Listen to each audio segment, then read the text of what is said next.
그러니까 말하자면 이거죠. 가뜩이나 나는 내가 좀 남다르다는 걸 아는데 굳이 남 앞에서 증명하고 싶지 않은 거죠. 네, 한국에서는 그 아스퍼거인에 대한 부정적인 이미지, 잘못된 그런 우리가 겪고 있는 어려움을 아는데도 불구하고 이해를 받는 게 아니라 비난을 받는 그런 어처구니 없는 상황을 겪기 때문에 아스퍼거인입니다 이렇게 정체를 드러내지 못하고 사시는 분이 많이 있는데, 언젠가는 너와 나의 다른 점, 나의 단점과 너의 장점 이런 것을 받아들이는 그런 21세기 버전의 사람들이 많아지기를 한번 바라봅시다. 13번째, 타인들이 우리를 조정하는 일들을, 그런 경험을 많이 하게 됩니다. 가스라이팅을 많이 겪게 되는 사람들 중에 하나가 바로 저희 아스퍼거인들이라고 생각해요. 그 이유는 우리의 아둔함이 아니라 타인에 대한 그런 믿음이 있는 거예요. 남을 존중하는 마음이 큰 거죠. 어렸을 때부터 우리는 뭔가 남다르고, 남들은 자연스럽게 하는 저런 어울림, 같이 하는 저런 놀이들, 저런 것들을 남들은 쉽게 하는데 나는 항상 뭔가 따돌림이라기보다 그냥 나는 힘든 것을 저들은 잘 하니까 그것이 같이 어울리는 것들 있잖아요. 지능적인 걸 유하는 게 아니라 그런 것을 잘 하는 남을, 그런 마음이 있는 거죠. 그래서 그지그대로 특히 나에게 정말 친절하게 나에게 잘 대해주는 사람들 말을 믿고 충성을 하는 일이 자주 발생합니다. 저 같은 경우에는 사실 정말 정체를 딱 드러내고 모든 저의 지나온 삶을 다 오픈해놓고 얘기를 할 날이 언젠가는 왔으면 좋겠고, 그것이 나의 커리어의 삶에 부정적인 영향을 주지 않는다면 좋겠지만, 제가 제 정체를 드러내지 못하고 이렇게 얘기를 하고 있는데, 그냥 뭐 저의 경우를 조금 말씀드리자면, 저는 정말 그 나르시시스트 이분들을 많이 만났었고, 제 인생에서 나는 정말 아웃사이더고 고독한데, 그렇지만 이 나르시시스트는 이 사람은 고독한 나를 받아주고 또 나를 이해해주고 나를 자신의 삶에 이렇게 영입을 계속 하길 원하며, 그런 그 양의 탈을 쓴 그 분들을 정말 좋은 사람들로 오해를 했었고, 나를 다 드러내 보인 적도 있었습니다. 나의 그런 나약함 이런 모습도 정말 믿고, 그런데 알고 보니까 그냥 그 사람들은 그냥 자신의 이익을 위해서 이용하는 많은 사람들 중에서 나도 그중 한 사람이었을 뿐이고, 그랬다는 것을 깨달은 거죠. 내가 또 어떤 사람인지 알기 위해서, 도대체 쟤는 어떤 인간인가를 알기 위해서 친한 척 접근했다가 나를 어느 정도 파악했다 싶으면 얄팍한 파악된 그 점을 이용을 해서 타인들에게 또 저를 안 좋게 소문을 낸 적도 있었고, 정말 일어나서는 안 됐던 웃기는 일들이 많았었어요. 그렇기 때문에 저희 아스퍼거인들은 특히 로맨틱한 관계에서 말이에요, 남자분들이 그 나르시시스트 여성분들의 그 초반에 펼치는 그 애정 공세, 러브밤 이런 거 있잖아요. 또는 뭐 경계성 인격장애를 가진 여성분들, 항상 누군가를 필요로 하고 나약함이 있잖아요. 그분들이 나약한 모습, 그런 거에 특별한 어떤 감정을 느끼고, 아스퍼거 남자분들이 그들이 자신을 필요로 하고 이러는 것에 특별한 감정을 느끼고 불쌍히 여기고 그런 애착 관계를 형성하게 되는 일이 많은 것 같아요. 그래서 이제 저희 아스퍼거인 남자분들이 나르시시스트 이런 분들, 경계성 인격 장애를 가진 분들, 이런 분들의 희생양, 이런 말은 좀 그렇지만 어려운 일을 당하시는 걸 많이 봤습니다. 저희 아스퍼거 여러분들이. 14번째 특징, 음식에 대해서 자기의 고집이 있다. 한 가지 음식을 아주 오랜 시간 동안 먹는 편이다. 그리고 질리지 않는다. 저 같은 경우에는 거의 7년이 뭡니까? 거의 10년 같은 음식만 먹었었어요. 저는 그것에 대해서도 그 당시에는 그냥 이렇게 느꼈어요. 이거는 우리 가정의 특수한 상황 때문인 거지 라고 생각했었는데, 알고 보니까 그런 것들도 아스퍼거인이 보이는 특징이라는 것도 알게 되었습니다. 15번째 특징, 음악을 들으면 같은 음악을 10번, 20번 계속 듣습니다. 반복해서. 정말 어떤 음악이 너무너무 좋으면 계속해서 반복해서 들어요. 10번, 20번, 100번 이렇게 계속 듣습니다. 그냥 그것만 계속 들어도 계속 한 번 들을 때마다 전주 부분에 느낀 그 감흥과 그 모든 그 사운드의 향이 계속 반복해서 즐기는 거, 그 센세이션, 그런 것에 말할 수 없는 어떤 편안함이나 아주 좋은 느낌이 듭니다. 16번째 특징, 저희 아스퍼거인들은 직장에서 왕따를 당한 경험이라든지 학교에서 따돌림을 당한 경험이 많습니다. 심각한 따돌림은 다 심각한 거죠. 크고 작은 따돌림은 없을 거지만 그것이 따돌림이었던 것을 모르고 지나가다가 나중에 깨달은 적도 저는 많았습니다.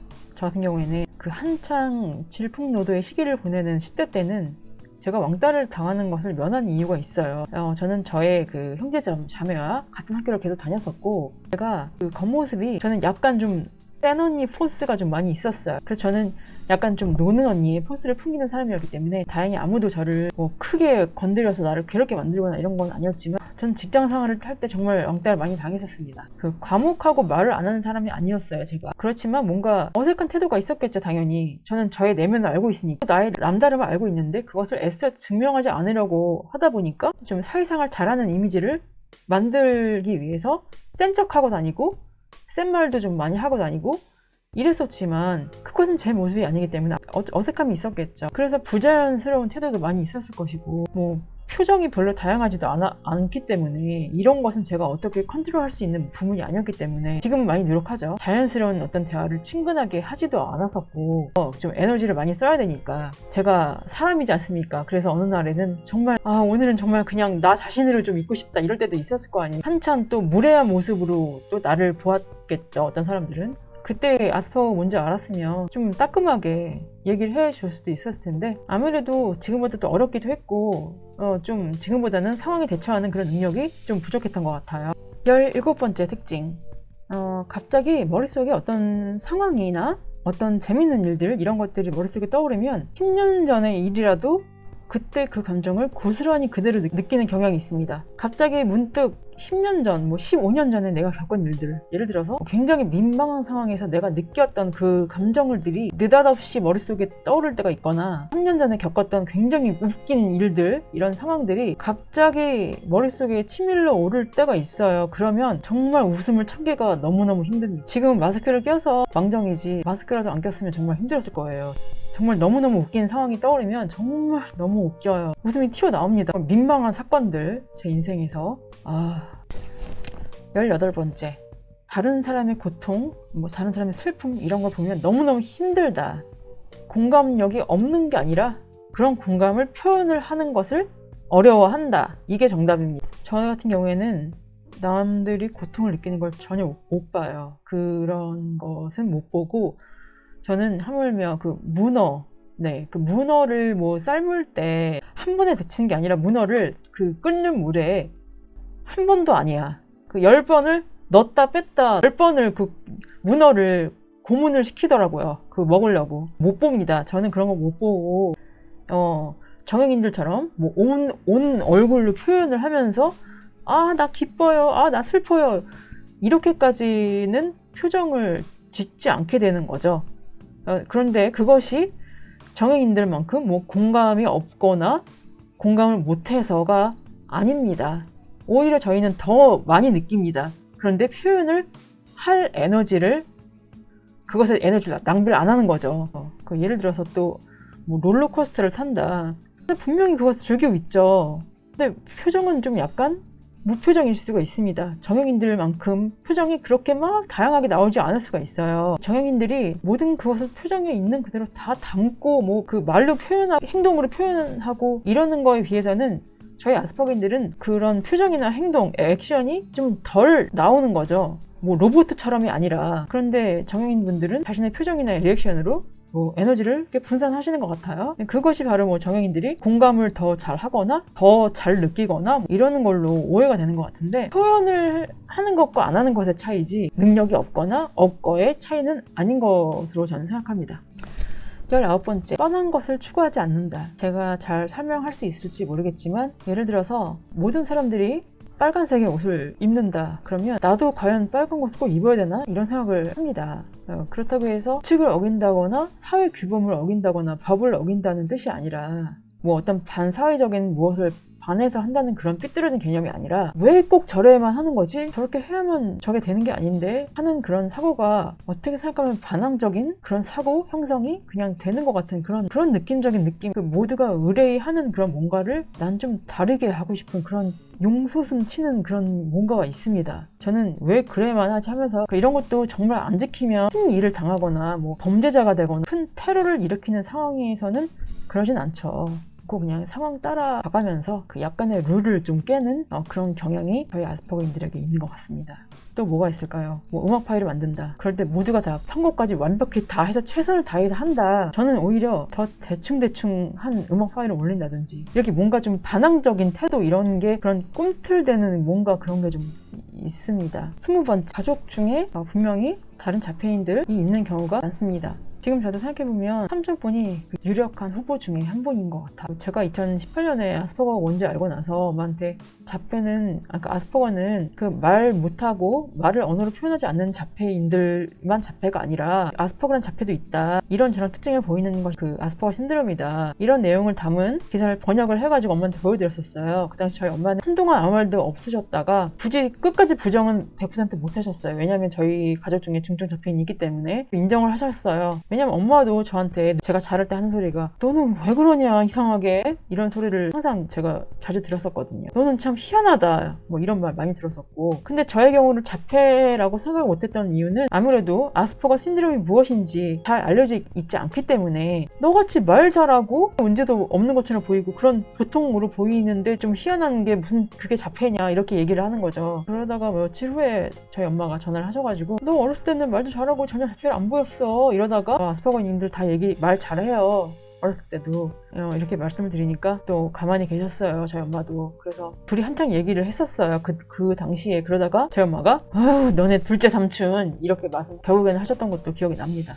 그분은 아마 평생을 자신이 모르고 사셨을 거 아니에요. 그 답답한 기분을 안고 살았을 거 아닙니까, 그분이 정말 아스퍼거인이 맞다면 말입니다. 저희 역사적인 인물들 중에서도 자신이 아스퍼거인지 모르고 살아가는 사람들, 베토벤 같은 사람들, 이렇게 소문났잖아요. 악성 베토벤이라고. 그런데 알고 보니까 그분은 그 누구보다도 감정이 풍부한 그런 사랑을 온몸으로 느끼고 그것을 음악으로 승화했던 사람 아닙니까, 베토벤이. 그때 당시에는 사람들이 아스퍼거가 뭔지를 몰라서 그 사람을 악성 베토벤, 뭐 미친놈 이렇게 여겼었던 거잖아요. 21번째, 감정, 이모션. 이것을 말로 즉시 설명을 표현을 하는데 약간 시간이 필요하다. 아스퍼거인이 감정을 못 느낀다는 것이 아닙니다. 표현을 말로 안 한다고 감정을 느끼지 않는다는 것은 정말 잘못된 겁니다. 뭔가에 굉장히 안 좋은 또는 가슴 아픈, 슬프고 화나는 그런 감정들이 느껴지는데 만약 그 순간에 그것을 적시에 말로 표현을 해야 한다 하면은 즉시 그것을 정확하게 설명을 제대로 하는 게 힘든 점이 있습니다. 뭐 언어로 표현을 못해서 힘든 게 아니라 내가 느끼는 감정을 그 감정이 무엇인지 정확하게 헤아리는 것을 어려움을 느끼는 거죠.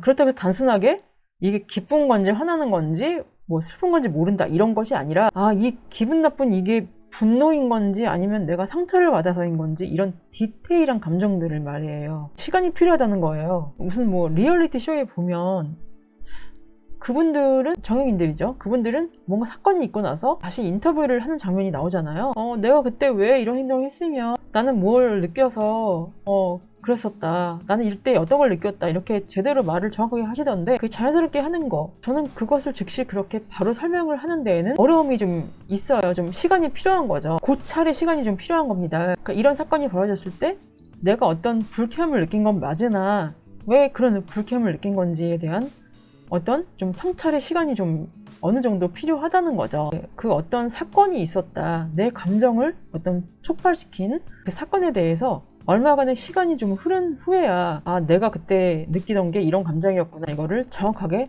나중에 파악하게 되는 일이 종종 있습니다. 22번째, 아스퍼거인들은 진짜 나, 정말 나 자폐인의 내 모습 이것을 드러내면 위험하다는 그런 느낌이 늘 마음 깊은 곳에 자리하고 있어요. 저도 내가 했던 이 행동들이 바로 마스킹이었던 거구나 이것을 제가 깨달았었거든요. 본연의 자기 모습, 그러니까 남들과 그 정형인들과 다른 모습, 사회생활을 하기가 어려움이 있는 그런 모습, 진짜 나를 드러내면 위험하다는 생각이 도사리고 있어서 강한 이미지의 사회에서의 다른 그 나의 버전이 항상 있습니다. 회사 엘리베이터를 타면서 그것을 머릿속에 되새긴다든지. 제가 여기서 말씀드리는 진짜 나라는 거는 그 퓨어한 나의 모습은 진짜 나. 정형인들이 보면 공격할 것 같은 그런 모습. 방어를 하기 위해서 100% 그냥 천진난만한 순수한 나를 가리고 살아가는 거에 저희는 익숙해져 있습니다. 그걸 마스킹이라고 하고요. 어머, 저 사람이 아스퍼거인이었다고? 저 사람이 자폐였다고? 이렇게 놀라는 일이 많이 생기는 것은 저희 자폐적인 특성을 숨기기 위해서 그냥 정형인들처럼 보이기 위한 행동을 자연스럽게 해왔었기 때문에 어느 순간에는 더 이상 그거를 힘들다 진짜 이렇게 느끼는 게 많아요. 그냥 내 모습으로 좀 살고 싶고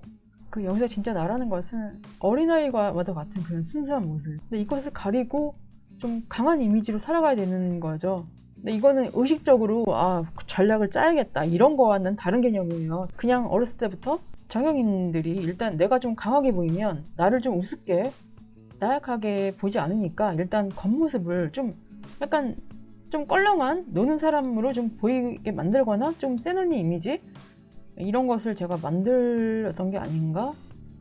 예를 들어서 저는 10대 때 저는 정말 책 보는 거 좋아하고 집에 책도 많았습니다. 부모님이 책을 많이 사주셔서 지금도 저는 그런 점이 너무 감사하고요.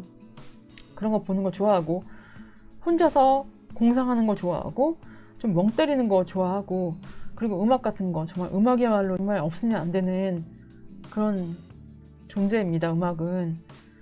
네, 공부를 아주 잘하는 아이도 아니었지만 참고로 저는 뭐 산수, 수학, 중국어 이런 거 한문 이런 거 너무 싫어해서 그냥 포기했습니다. 수학 같은 거. 안 했어요. 싫어서. 아마 수학 꼴등이었을걸요. 다른 과목에서 좀 만회를 많이 했습니다. 수학 너무 싫어했어요. 근데 저는 음악, 미술, 뭐 영어 이런 것들 그런 거는 정말 좋아했었습니다. 중간에 갔었거든요. 좀 이상한 애였어요. 한마디로. 시험 성적이 잘 나온 게 이상한 거예요. 이 사람들이 보기에는. 그래서 저한테 너 컨닝하지 않았냐. 스스럼 없이 제 가방 검사도 그냥 기습적으로 저의 가방 검사를 한 적도 많았고 어차피 가방 검사 해봤자 나오는 거는 제가 자주 읽는 책밖에 없었는데도 저를 그렇게 이상한 눈으로 저를 쳐다보기는 했었어요. 선생님들이.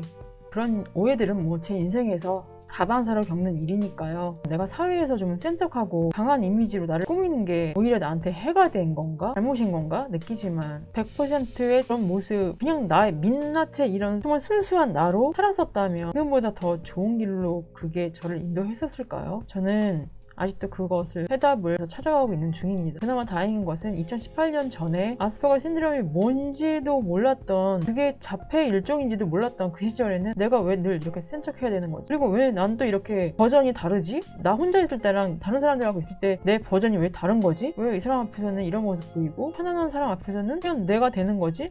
그리고 왜 늘 나는 항상 다른 사람들을 주시하고 관찰하고 있는 거지? 이런 것들 이제는 그런 해답을 좀 찾아서 옛날보다 많이 편해졌고요.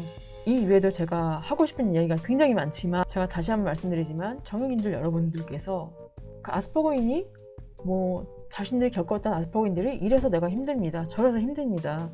이렇게 얘기를 하시는데 저희 아스퍼거인들이 어떤 사람인지 정확하게 알고 계시는 건 아닌 것 같고 아시는 거는 사회성이 부족하다는 건 알고 계신 것 같아요. 정형인 여러분들은 사회성 같은 거 그런 거는 그분들이 똑똑해서 그것을 잘하는 게 아니라 그 무리를 지어서 살게 돼 있는데 그런 본능을 아스퍼거인들은 저희 자폐인들은 사회적 상호작용에 어려움이 있는 사람들이에요. 그래서 정형인 여러분들이 본능적으로 잘하는 그 사회성이 부족한 사람들이에요. 저희 그렇지만 그것을 애써서 저희 지능으로 그것을 배워서 살아가는 사람들입니다. 그런 불편함을 장애라고 이야기를 하신 거잖아요. 그러면 그것을 비난할 것이 아니라 저 사람들은 이런 어려움이 있는 거구나. 좀 내가 볼 때는 좀 불편하겠다. 이렇게 이해를 해주셔야지 그런 공감 능력이 없이 얘네들 답답해서 나 못 살겠어 이러면서 그거를 그대로 공개적으로 아스퍼거인에 대한 혐오 그런 발언을 하시는 거면 그것은 바로 장애인에 대한 혐오 발언이고 장애인에 대한 차별입니다. 그것을 좀 아셨으면 좋겠어요. 네, 오늘 이외에도 제가 하고 싶은 저희 아스퍼거인 특징인 비하인드 스토리가 굉장히 많지만 오늘 이 정도로 좀 하고 끝 마치도록 하겠습니다. 제 영상이 좋으시면 좋아요, 아스퍼거에 대해서 좀 더 알고 싶으신 분들이면 구독도 마다하지 않겠습니다. 감사합니다.